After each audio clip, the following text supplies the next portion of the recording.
श्रीराम समर्थ श्रीराम. भाग 103. गोकुळ अष्टमीच्या उत्सवाचा सर्वांनाच क्षीण आला होता. दयाळराव स्वामींच्या भोवती तर सारखा लोकांचा गराडा असायचा. दयाळराव स्वामी अगदी थकून गेले होते. काही दिवसांसाठी विश्रांती घेण्याची गरज होती. वस्तीपासून दूर आत डोंगराच्या पायथ्याशी सनातन महाराजांच्या मालकीचा मनोरम मळा होता. दयाळराव स्वामींनी काही काळ तिथे विश्रांती घ्यावी असा ते आग्रह करायला लागले. परगावाहून आलेले अंतरंग शिष्य म्हणायला लागले, आम्हालाही बरोबर न्यावं, म्हणजे स्वामींच्या सहवासाचा पुरेपूर आनंद घेता येईल. दयाळराव स्वामींना ती कल्पना आवडली. निवडक शिष्यांसमवेत दयाळराव स्वामींनी त्या मळ्याकडे प्रस्थान केलं. स्वामी तिथे महिनाभर राहिले. बाहेरचं कुणी यायचंच नाही. पूर्ण एकांत. फक्त दयाळराव स्वामी, मनोरम निसर्ग आणि स्वामींचे शिष्य. साहजिकच बरोबर आलेल्या शिष्यांना तो अपूर्व योग वाटला. फार मोठ्या भाग्याचा काळ वाटला. दयाळराव स्वामींचा इतका काळ अखंड सहवास परत कधीच अंतरंग शिष्यांना मिळू शकला नाही. ती जागा उंच डोंगराच्या पायथ्याशी होती. एका बाजूला दाट वृक्षराजी होती. पिंपळ, वड, जांभूळ, नारळाचे काही वृक्ष 60-70 फूट उंचीचे होते. या वृक्षांच्या थोडं पुढे राहण्यासाठी घर बांधलं होतं. जणू त्या उंच वृक्षांच्या छायेतच घर विसावलं होतं. डोंगरावरून खाली एक खळाळता निर्झर सतत वाहत राहायचा. बाजूचे डोंगर, आसपासचे उंच वृक्ष, निळभोर आकाश, सतत चालणारी पक्ष्यांची किलबिल, एका बाजूला खळाळता निर्झर आणि मानवी वस्तीपासून खूप दूर अशा या निसर्गाच्या सान्निध्यात राहताना हिमालयातील आश्रमातच राहिल्यासारखं वाटायचं. अंगणात आकाशात उंच गेलेली 5-6 नारळांची झाडं अर्धवर्तुळाकार उभी होती. त्या जागेमध्ये अनेक वेळा सारे जण रात्रीची शेकोटी पेटवून भोवती बसत. दयाळराव स्वामी काही बोलत आणि इतर सर्वजण ध्यानस्थ बसत. साधू संन्यासी धुनी पेटवून भोवती बसल्याचं वातावरण तिथे निर्माण होई.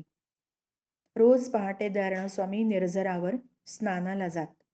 त्यावेळी मधुर स्वरामध्ये संस्कृत स्तोत्र म्हणत. दिवसातील बराचसा वेळ स्वामी ध्यानामध्ये, चिंतनामध्ये घालवीत. दिवसभर शिष्यांचं पोथी वाचन, ध्यान, मनन, चिंतन चालायचं. थोडं हिंडणंही व्हायचं. सायंकाळचं भोजन झालं की सर्वजण एकत्र जमायचे.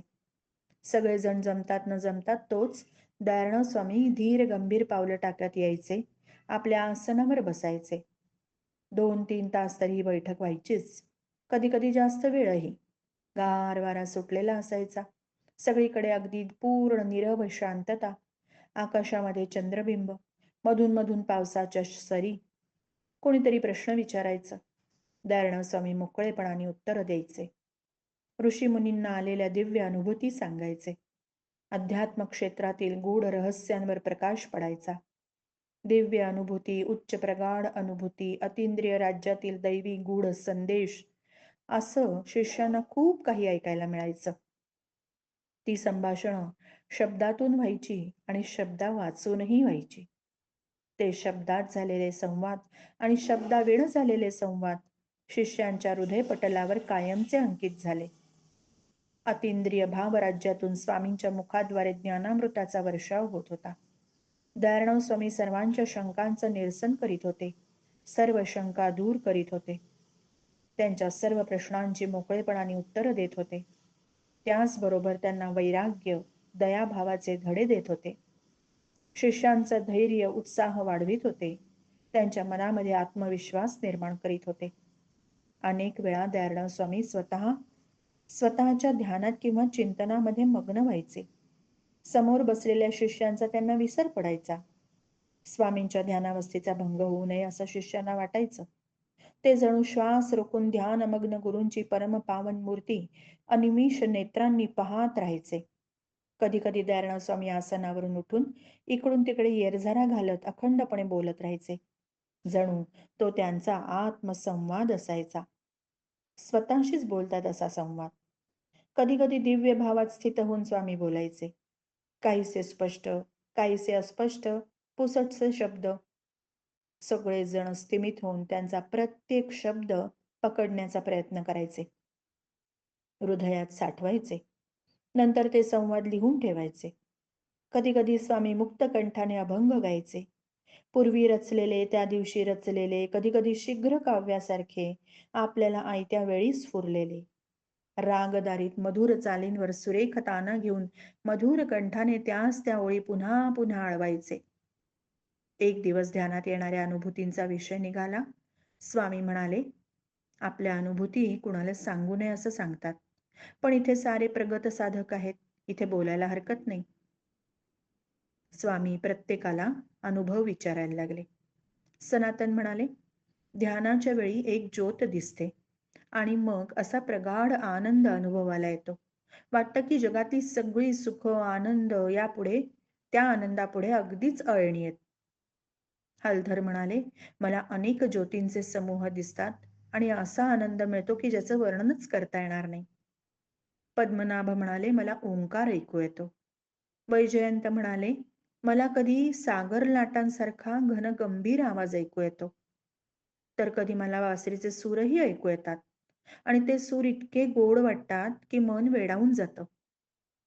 चक्रपाणी म्हणाले, मला ज्योती दिसते आणि त्यात गोपाळ कृष्ण उभे राहून मुरली वाजवतायत असं दिसतं.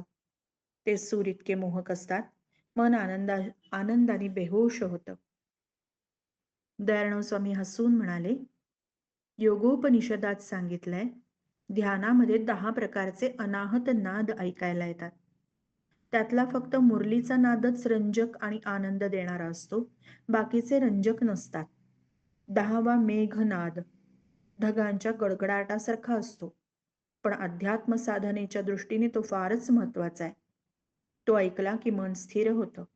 ऐकून ऐकून तोफेचा आवाज आवडायला लागतो, तसा तो आवाजही आवडायला लागतो. मग अनेक प्रकारची प्रकाश दर्शन होतात आणि मन स्थिर होतं. आणि एक दिवस अनाहत नाद थांबतो, निशब्द अवस्था येते. हीच अवस्था म्हणजे आत्मसाक्षात्काराची अवस्था. हेच आत्मा आणि परमात्मा यांचं मिलन. ही अवस्था आली म्हणजे साधना पूर्णत्वाला गेली. उत्तम श्लोकांकडे वळून म्हणाले स्वामीजी, सगळ्यांनी आपले अनुभव सांगितले, तुम्हीही आपले अनुभव सांगा. उत्तम श्लोक अत्यंत लीनतेने संकोचलेल्या स्वरात म्हणाले, आपली आज्ञा आहे तेव्हा बोलायलाच हवं. ध्यानामध्ये मला गोपाळकृष्ण निरनिराळ्या भावावस्थेत दर्शन देतात. कधी कधी निराकाराची अनुभूती असते. संकल्प विकल्प नाहीसे झालेत, मनाचा पूर्ण लय झालाय, अशी प्रत्यक्ष अनुभूती येते. हलधरांनी विचारलं, स्वामी, निराकाराची ही अनुभूती अंतिम अनुभूती आहे का, की त्याही पुढे काही अनुभूती आहेत? दयाळराव स्वामी म्हणाले, दर्शनाच्या आणि अनुभूतींच्या राज्यामध्ये सीमा अशी काहीच नाही.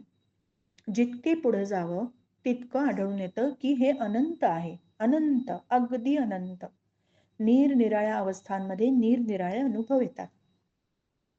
उत्तम श्लोकांनी विचारलं, स्वामी, सर्वोच्च अवस्था पूर्ण आनंदरूप असते का? स्वामी म्हणाले, नाही. आनंद हे तर एक साधन आहे, ध्येय नव्हे. त्याच्याही पलीकडे जायचंय. नाव इष्ट ठिकाणी जाण्यासाठी अनुकूल वाऱ्याची गरज असते. तिथे पोचलं की मग वाऱ्याची गरज लागत नाही. तसं साधनेच्या काळामध्ये आनंद अनुकूल वाऱ्याप्रमाणे मदत करतो, पण सर्वोच्च अवस्थेत पोचल्यानंतर मग आनंद सहाय्य म्हणून करत नाही. सर्वोच्च अनुभूतीमध्ये एक अपूर्व अवस्था येते, जिचं वर्णनच करता येत नाही. तिथे आनंद किंवा निरानंद असं काही नसतं. सुख नाही, दुःख नाही, हर्ष नाही, खेद नाही, भाव नाही, अभाव नाही, जणू हे जगच नाही. त्या अवस्थेचा नुसता विचार केला तरी मन वर जायला लागतं. त्या अवस्थेत राहणं किती सुखाचं असतं. पण सुख हा शब्द त्या अवस्थेचं यथार्थ वर्णन नाही. महासुख, महत्तम सुख हे शब्दही यथार्थ वर्णन नाही. हीच तर नित्य अवस्था. कुणी कुणी ही नित्य अवस्था काही काळ अनुभवतात आणि नंतर खाली येऊन लीला अवस्था अनुभवतात. काही काळ नित्य, काही काळ लीला. ही सर्वोच्च अवस्था द्वैत आणि अद्वैत यांच्या पलीकडची असते. शंकराचार्य स्वामी महाराजांनी त्या सर्वोच्च अवस्थेचं सुरेख वर्णन केलंय. कोणी कोणी तिथे पोचल्यावर देह टाकून देतात. सारे जण मुक्त होऊन ऐकत राहिले. दयाळराव स्वामी भावावस्थेत गेले. एक दिव्य तेज प्रगटल्यासारखं झालं. त्यांच्या मंडलाभोवती दिव्य प्रकाश वलय दिसू लागलं. ते म्हणाले, गोपाळकृष्णांच्या कृपेनं तुम्हा सर्वांना याच जन्मी ही अवस्था प्राप्त होणार आहे. तुम्ही सारे जण त्या अवस्थेच्या अगदी जवळ आला आहात. गोपाळकृष्णांना तुमच्या हातून धर्मजागरणाचं मोठं कार्य करून घ्यायचंय. म्हणून तर त्यांनी तुम्हा सर्वांना एकत्र आणलंय. तुमच्या जीवनाचं हे गूढ रहस्य तुम्हाला समजावं म्हणून तर त्यांनी इथल्या वास्तव्याचा हा योग घडवून आणला. दयाळराव स्वामींचे हे शब्द अवकाशातून येणाऱ्या घनगंभीर आकाशवाणीसारखे वाटले. सारे जण आनंदून गेले. अपरिमित आनंद, अपरिमित आनंद, आनंद, आनंद.